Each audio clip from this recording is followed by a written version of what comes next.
ఆహ్, ప్రకటన గ్రంథంలో రాసిన 7 సంఘాలకు రాసినప్పుడు మనకు జనరల్‌గా తెలిసిందేందంటే మన హృదయం అనే తలుపు దగ్గర యేసయ్య నాక్ జేస్తుంటాడు. తలుపు తీయాలి అని ఉంటది గదా! అది ఇది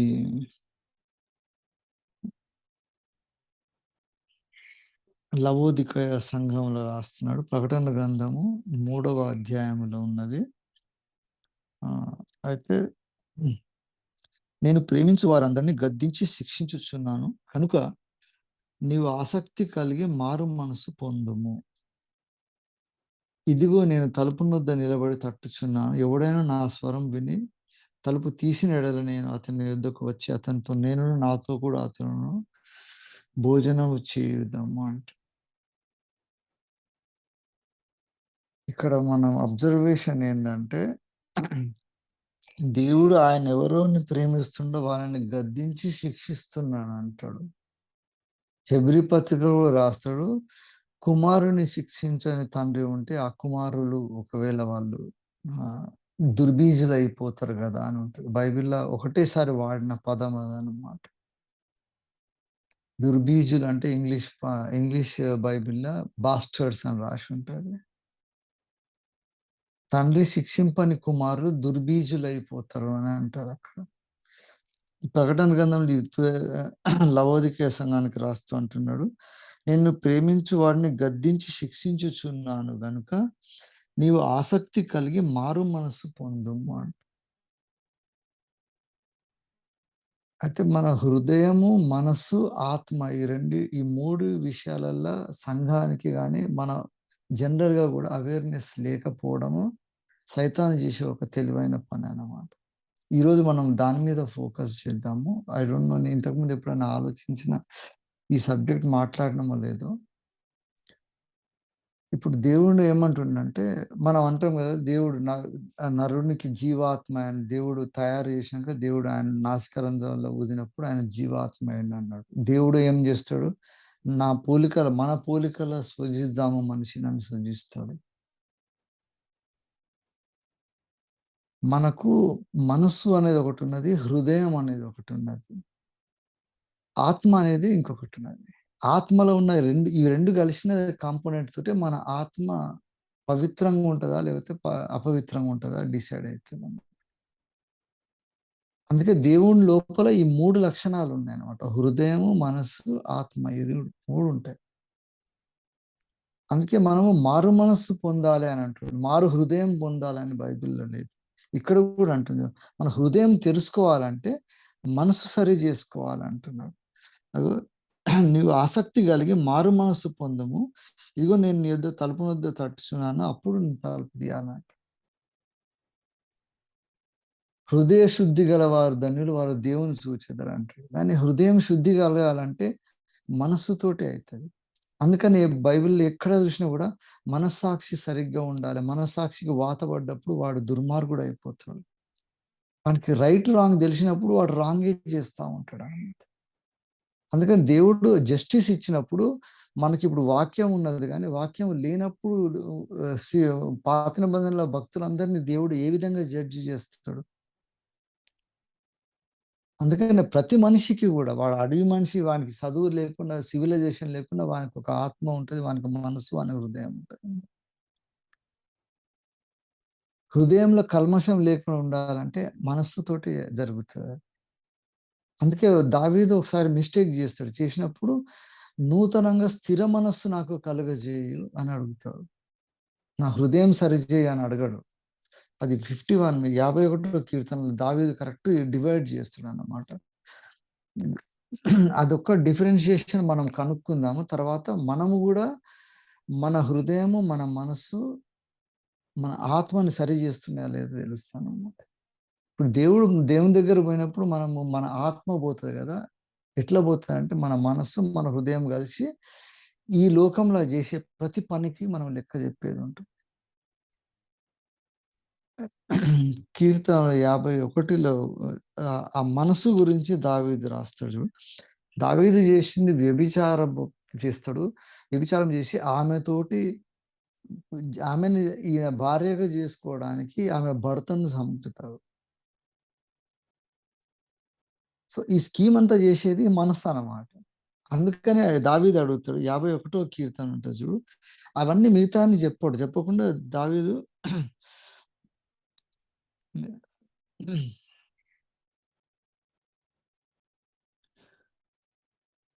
హ్మ్. 10వ వచనం ఉంటది చూడు. దేవా నా యందు శుద్ధ హృదయము కలుగజేయము. నా అంతరంగములో స్థిరమైన మనస్సు నూతనముగా పుట్టించుము అంటాడు. శుద్ధ హృదయం కలగడానికి ఆయన మనస్సును నూతనంగా పుట్టించు. ఇగో నీ సన్నిధిలో నన్ను త్రోసివేయకము. నీ పరిశుద్ధాత్మను నా యొద్ద నుండి తుడిచివేయకము. నీ రక్షణానందం నాకు మరలా పుట్టింపుము. సమ్మతి గల మనస్సు కలుగజేసి నన్ను దృఢపరచుము అని. సమ్మతి గల మనస్సుతోటే ఆయన హృదయాన్ని మళ్ళా సరి చేసుకోవాలంట. దావీదుకు బాగా తెలుసు. అందుకనే ఏమంటాడంటే ఇంతకుముందు నేను నా నోటికి ఎందుకొచ్చిందో ఆ పాట అనుకున్న ఇదన్నమాట అసలు. దేవా నా హృదయము నీ యందు స్థిరముగా ఉన్నది. నేను స్తుతిగానము చేసేదని అంటాడు. నా అంతరంగమున్న సమస్తమా నా పరిశుద్ధ నామమున అంటాడు. నా ప్రాణమా యెహోవాను సన్నతించుము. అంతరంగంలో ఉన్న సమస్తమా అని ఎందుకంటే, ఆ అంతరంగంలో ఉన్న సమస్తంలో ఈ 3 ఉంటాయన్నమాట. మన మనస్సు ఉంటది, మన హృదయం ఉంటది, మన ఆత్మ. ఈ మూడిటి మన ఆత్మని డిసైడ్ చేసేది మన మనస్సే అన్నమాట. అందుకనే మనకు బేసిక్ క్రిస్టియన్ డాక్ట్రిన్స్ వచ్చినప్పుడు మనం బాప్తిస్మం కూడా తీసుకోకముందు మారు మనసు పొందినాక బాప్తిస్మం తీసుకుంటేనే మనకు రక్షణ కలుగుతది. మారు మనసు లేని బాప్తిస్మం తీసుకుంటే వాడు దాంతో ప్రయోజనమే ఉండదు. నీళ్ళలో మునిగి లేసినట్టు అయితది అంతే. నామకార్థ క్రైస్తవులు ఎక్కువ మంది ఎందుకైతుందంటే మనస్సులో మార్పు రాకుండానే నీళ్ళలో మునిగి చర్చిల మెంబర్‌షిప్ తీసుకుంటున్నాం. అందుకనే మన మనస్సుని సరి జేసుకోవాలంటాడు. ఇంకా దావీదు దేవుని హృదయానుసారాన్ని ఎందుకన్నాడంటే, దావీదు మనస్సుతోటి చాలా సెన్సిటివ్ ఉన్నాడు. మనసుకు వచ్చినట్టు చేసుకుంటూ పోతా ఉంటే వాడు తప్పు చేసుకుంటూ పోతున్నాడు. దావీదు ఇంకొకటి 139వ కీర్తన కూడా మనసు గురించి మాట్లాడతాడు. అది జెప్పి మనము మళ్ళా ప్రేయర్స్‌కి వెళ్దాం మనం. 139 చాలా ఉన్నాయి. సామెతల్లో అయితే ఇంకా ఎక్స్‌ట్రార్డినరీ ఉన్నాయి. ఆ! 139వ కీర్తన చూడు. యెహోవా నీవు నన్ను పరిశోధించి తెలుసుకొని ఉన్నావు. నేను కూర్చుండుట, నేను లేచుట నీకు తెలియను. నాకు తలంపు పుట్టక మునుపే నీవు నా మనస్సు గ్రహించుచున్నావు. ఈ మనస్సే అన్నమాట. కూసోవాలా, లేవాలా, పాపం చేయాలా, చేయొద్దా వీటన్నిటికి అదే డిసైడ్ చేస్తా ఉంటది. అందుకనే నా మనస్సును గ్రహిస్తున్నావు అని అంటాడు. సో, ఆ మనసు రావాలన్నమాట. ఈ మనసు వచ్చినప్పుడు ఏమైతదంటే దేవుని కొరకు ఒకడు ధనవంతుడు, ఇంకొకడు ఇద్దరు సేమ్ రిచ్ పీపుల్ ఉన్నా గూడా, ఇద్దరికి నెలకు ఒక ₹1,00,000 జీతం వస్తున్నా గూడా, ఒకడేమో దేవుని కొరకు చాలా ఇవ్వగలుగుతుంటాడు. ఒకడేమో మొత్తం కూడబెట్టుకుంటా ఉంటాడు. వాని మనసు ఇద్దరు విశ్వాసులే ఉంటారు. గానీ, వాడు దేవుని కొరకు వాని మనసు ఎట్లుంటదంటే, వాడు మనసు అదే చెప్తుంటదనమాట. అరే! ఇన్ని ఆత్మలు రక్షించాలి గదా! నేనేమన్నా జేయాలి గదా! అని మనసొస్తదన్నమాట. ఒకడు దుర్మార్గుడై, ఒకడు కష్టముంటుంటే వాడిని కొట్టి చంపడం, లేకపోతే వ్యభిచ ఏమంటే రేప్ జేస్తుంటారు. ఎన్ని క్రైమ్స్ అయితున్నాయి గదా! వాని మనసంతా పోతదనమాట. మనసు లేకుండా అయిపోతది. అప్పుడు శరీరం ఎట్లా చెప్తే అట్లా వింటుంటదనమాట. అందుకే వానికది తప్పనిపియదు అప్పుడది. ఈ ఫిల్టర్ జేసేదే అన్నమాట. మనస్సాక్షి అనేది పోతది వాని దగ్గర. ఇప్పుడు సంఘంలో గూడా దేవునికి వ్యతిరేకంగా, సంఘానికి వ్యతిరేకంగా, దేవుని ఆస్తులు అమ్మి గూడా ఏం గాదులే మంచిగానే ఉన్నాం అనుకునే మనస్సు ఎందుకొస్తుందంటే, వాని లోపల స్థిరమైన మనస్సు లేదన్నమాట. అందుకనే హృదయం చెడిపోతది. అందుకే హృదయాన్ని శుద్ధి చేసుకున్నోడే దేవుణ్ణి జూస్తాడు. హృదయ శుద్ధి గలవాడే ధన్యుడు. వాడు దేవుణ్ణి చూసేది. అంటే శుద్ధి ఎట్లా జరుగుతదంటే, మనస్సాక్షి కల్మషం లేకుండా జేసుకోవాలన్నమాట. ఆ మనస్సు ఒక్కసారి మనకు తప్పు పోయిందంటే అయిపోతది. అది ఇక్కడ ఉంటదన్నమాట.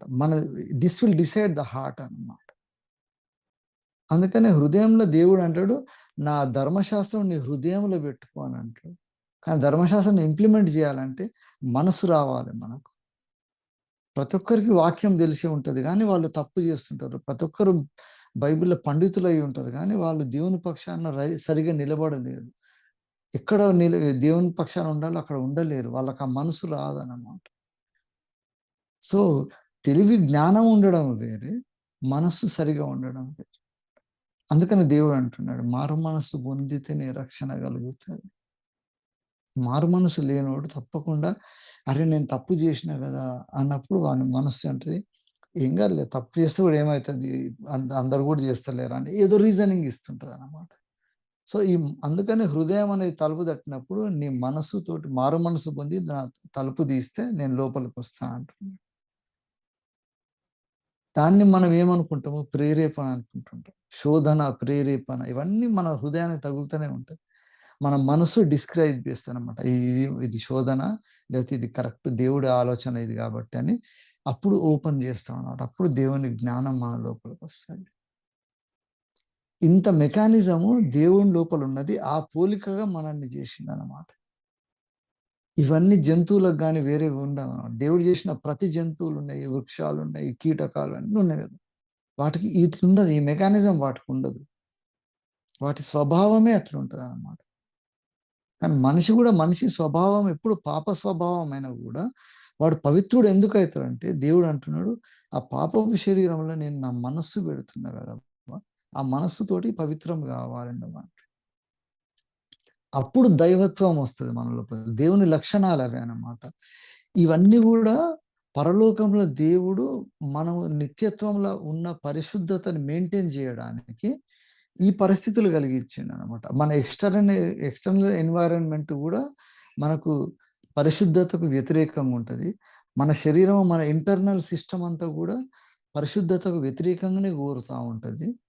అటువంటి అడ్వర్స్ కండిషన్‌లో గూడా పరిశుద్ధుడుగా ఉండగలిగినోడు దేవుని స్వభావం కలిగిన వాడని. అందుకనే దేవుడు పరిశుద్ధుడు అని అంటున్నాం. నిత్యత్వంలో అసలు ఏమి లేదు గదా! క్రియేషనే లేదు గదా! అప్పుడు. అప్పుడు కూడా దేవుడు పరిశుద్ధుడు అని ఎట్లా అంటున్నావు? అప్పుడు పాపం లేదు గదా! అక్కడ అసలు.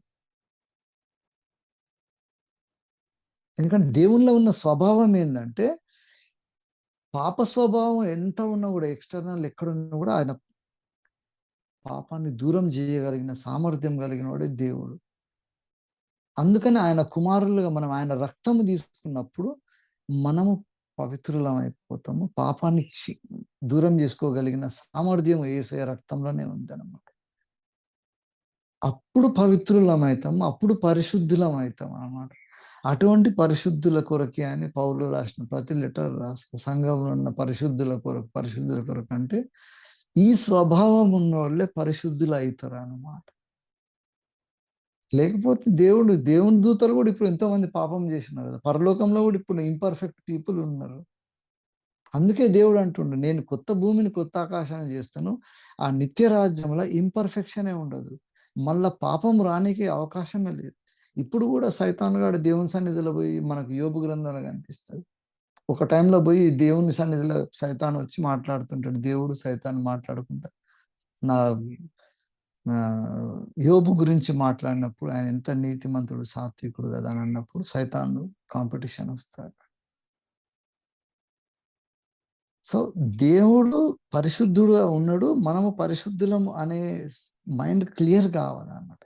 ఆ పరిశుద్ధత మనం ఇప్పుడు భూమి మీద ఉన్నప్పుడు ఎప్పుడొస్తదంటే, మన మనసు మారు మనసు పొందగలిగితే ఆ కెపాసిటీ మనం వదులుకున్నామంటే మనం అపవిత్రులం అయిపోతాం. అందుకని ప్రతి ఉదయం చదువుతా ఉంటాం. దేవుని వాక్యం మనల్ని సరి జేస్తా ఉంటది. అది మన మనస్సాక్షికి తగులుతది. దట్ ఈస్ అవర్ ఇంటలెక్ట్ అన్నమాట. అందుకనే దాన్ని తగిలినప్పుడు మనము సరే విందామా? లేకపోతే వద్దా? అనుకుంటాం. దేవుని కొరకు ఏమైనా చేద్దామన్నప్పుడు మనం ముందుకు పోవాలా? పోవద్దా?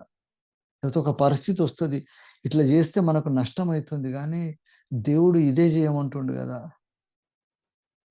కాబట్టి చేద్దామా? అనే మనసు ఎప్పుడు రావాలంటే, దాంతోటే మనం పరిశుద్ధత కలుగుతది. ఆ మారు మనస్సు రావడానికి యేసయ్య రక్తమే కారణమైతదనమాట. ఆ ఫ్లెక్సిబిలిటీ అది పరిశుద్ధతకు పోవడానికి ఆ మనసు ఎప్పుడు ముందుకు తీసుకుపోతా ఉంటది. సో, మన మధ్యలో ఉన్న ప్రతి ఎలిమెంట్, ప్రతి ఎన్విరాన్మెంట్ అన్నిటిని అది అధిగమించగలుగుతాయన్నమాట.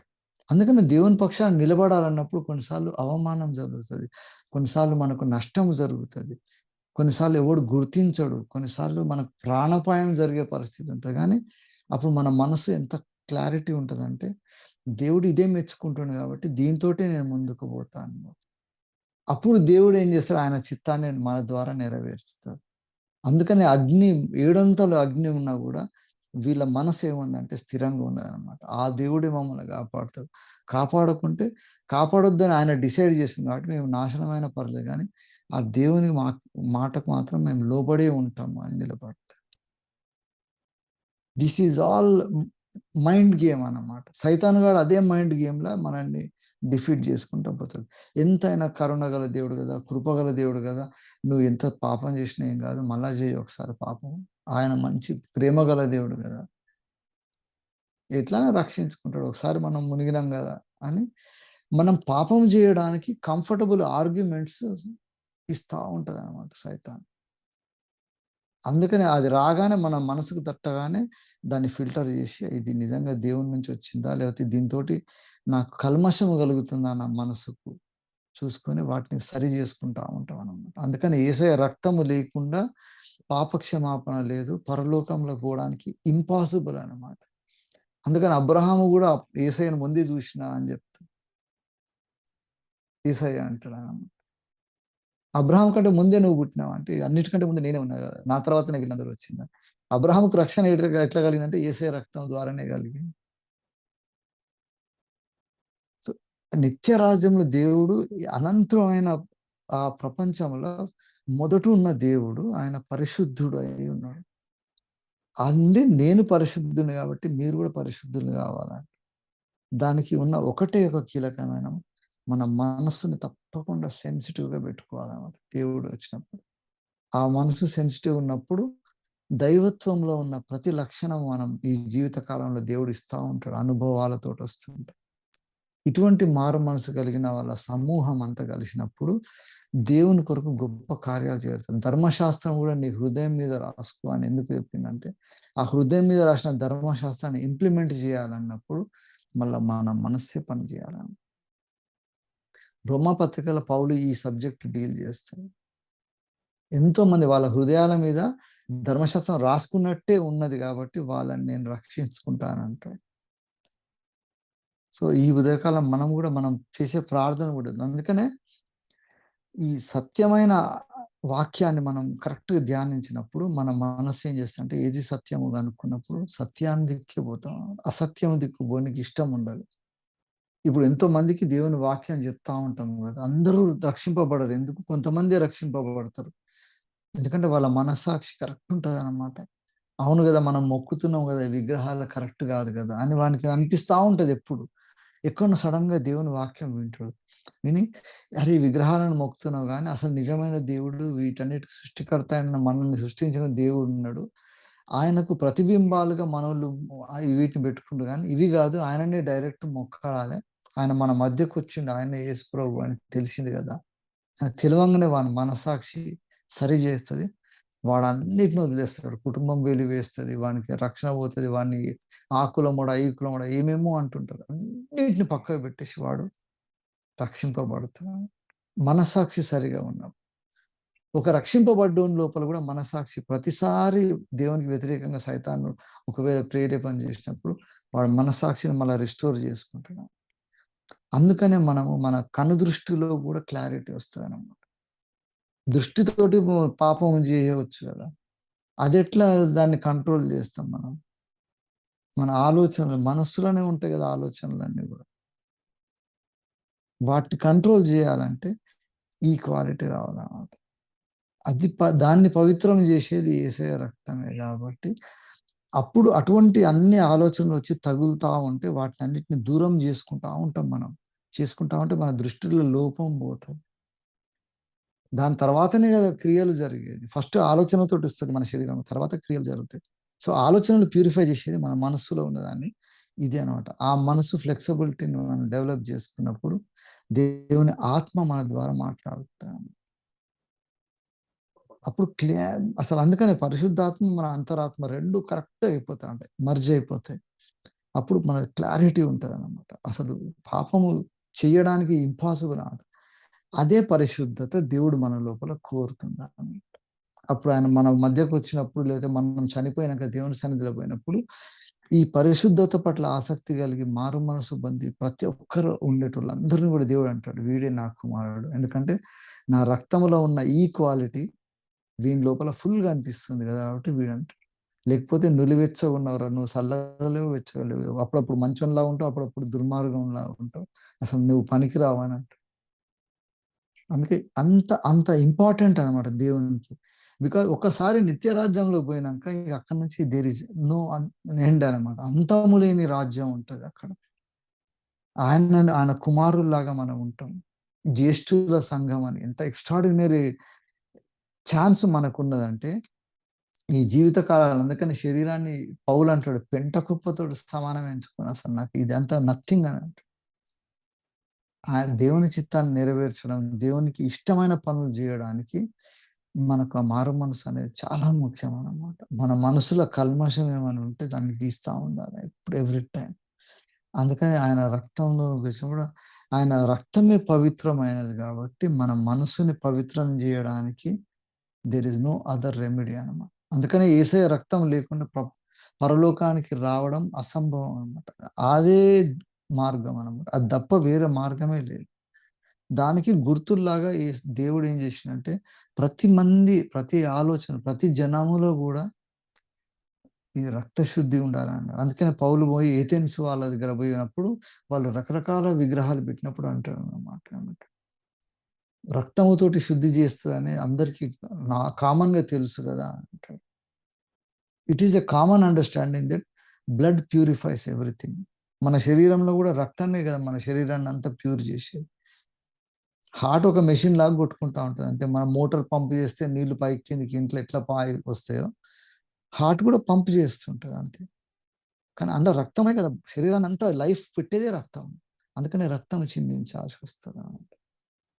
సో, మనం ఇంత ప్యూరిటీ డెవలప్ చేసుకోవాలంటే మన మనసు ఎప్పుడు చాలా సెన్సిటివ్ పెట్టుకోవాలనమాట.